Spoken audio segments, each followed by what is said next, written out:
everyone. Today I'm excited to talk about the topic of sleep. And as many of you know, sleep is a cornerstone of good health. And if you're consistently getting poor sleeps, it's really difficult to feel your best and function at your highest. So today I want to offer 10 simple and effective strategies to get into a more deep, more restorative sleep.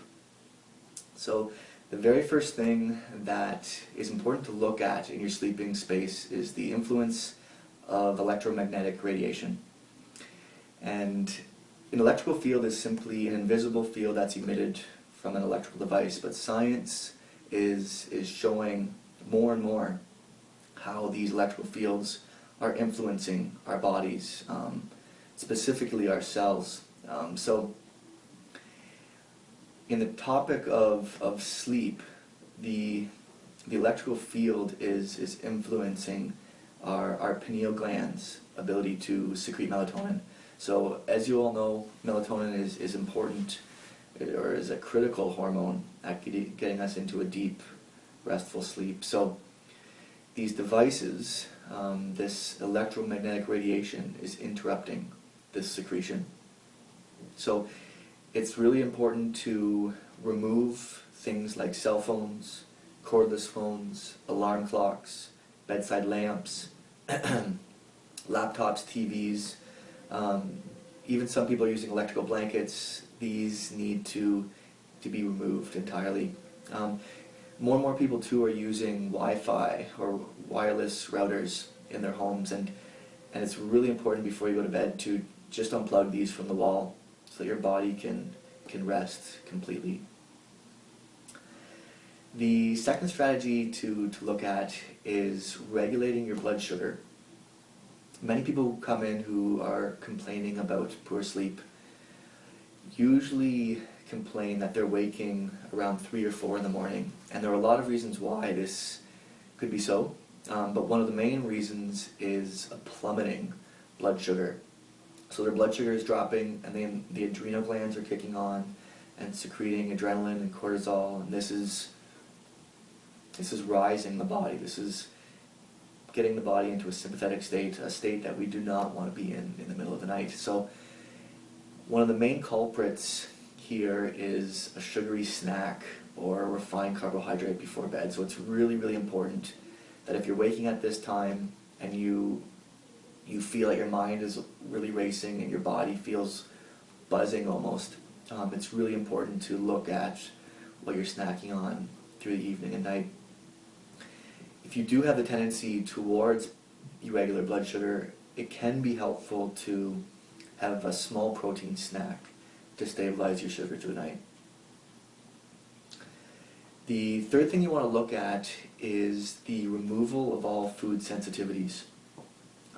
In everything that we talk about in helping our sleep, we're really just removing stress from the body. And this is the case with the food that our body is sensitive to. It's going to create a sympathetic overactivation when we ingest it. So some really common food allergens are things like wheat and dairy and corn, soy, peanuts, citrus. All these things can react with your nervous system and cause restlessness at night. So they need to be avoided if you're having problems sleeping. Okay, so the fourth thing to look at in helping us get into a deeper sleep is the removal of all caffeine and all alcohol. These are two stimulants that really disrupt our nervous system's ability to get into that parasympathetic or that resting, recharging state. Coffees, green teas, black teas, any form of alcohol, all will have this effect. So it's something simple and easy to take out right away if you're dealing with poor sleep. The fifth thing to look at is creating a space where your pineal gland is content. And what this means is ensuring that your sleeping environment is 100% dark. There should be no lights on, no TV screens, no computer screens. what will happen is the retina in the eye will sense this light, and the brain will then prepare the body to get up and start the day. So it's really critical that you ensure that your room is completely dark. The sixth strategy is to look at both the temperature of your room and the temperature of your extremities. Both can dramatically affect how deep of a sleep you get into. It's been found that the ideal sleeping temperature is below 70 degrees Fahrenheit. So just ensure that the thermostat is turned down. Most people are doing this, but take a look and ensure that your temperature is below 70 degrees Fahrenheit. And also, one of the things that has been shown to cause frequent waking through the night is cold extremities. So one simple strategy here is to put cotton socks on at night, or one thing that I like to suggest is apply castor oil to the feet and then a cotton sock.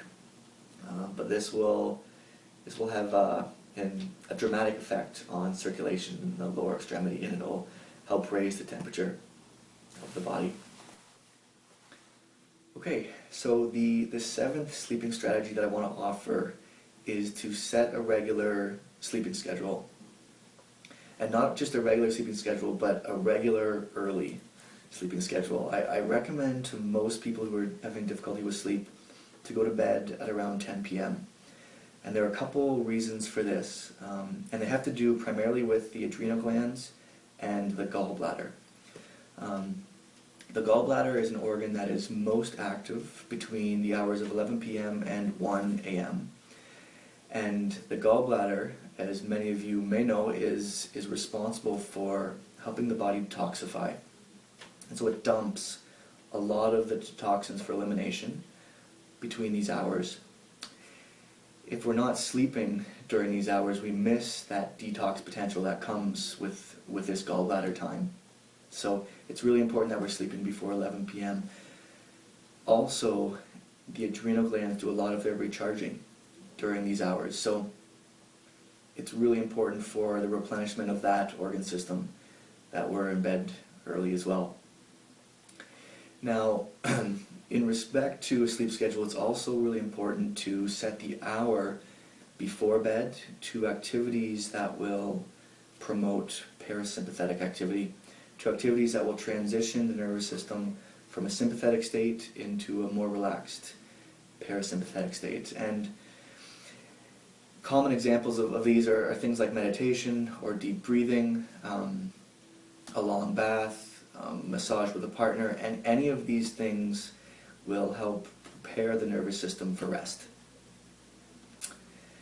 The eighth strategy that you can look at for improving your sleep quality is a simple one. It's to introduce exercise into your weekly routine 3 or 4 times per week.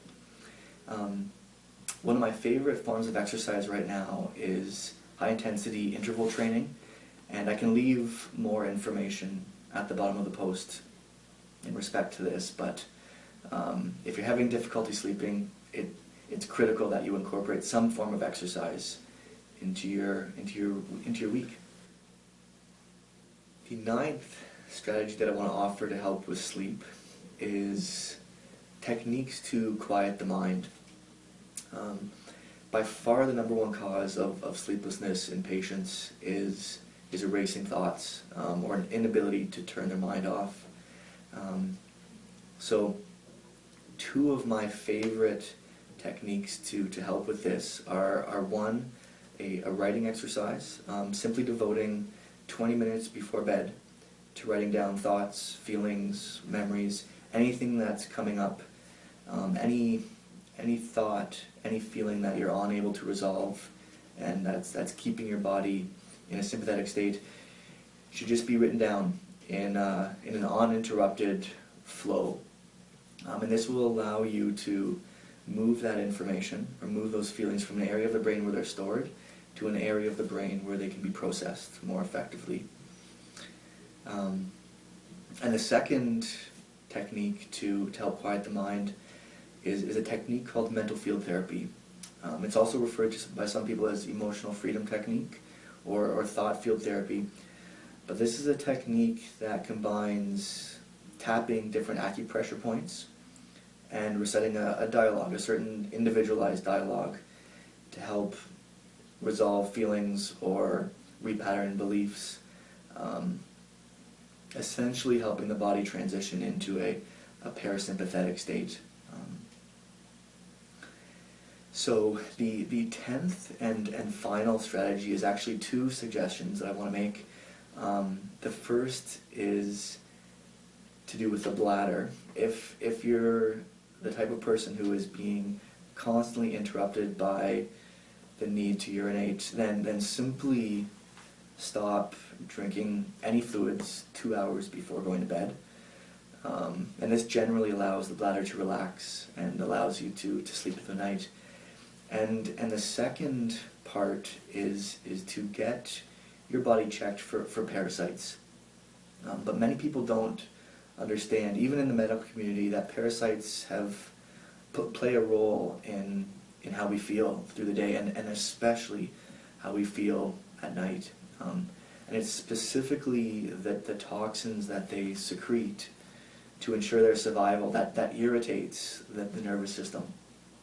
So other common symptoms that could possibly accompany a parasite infection are circles, dark circles under the eyes, or diarrhea, constipation, red bumps on the skin, different skin rashes.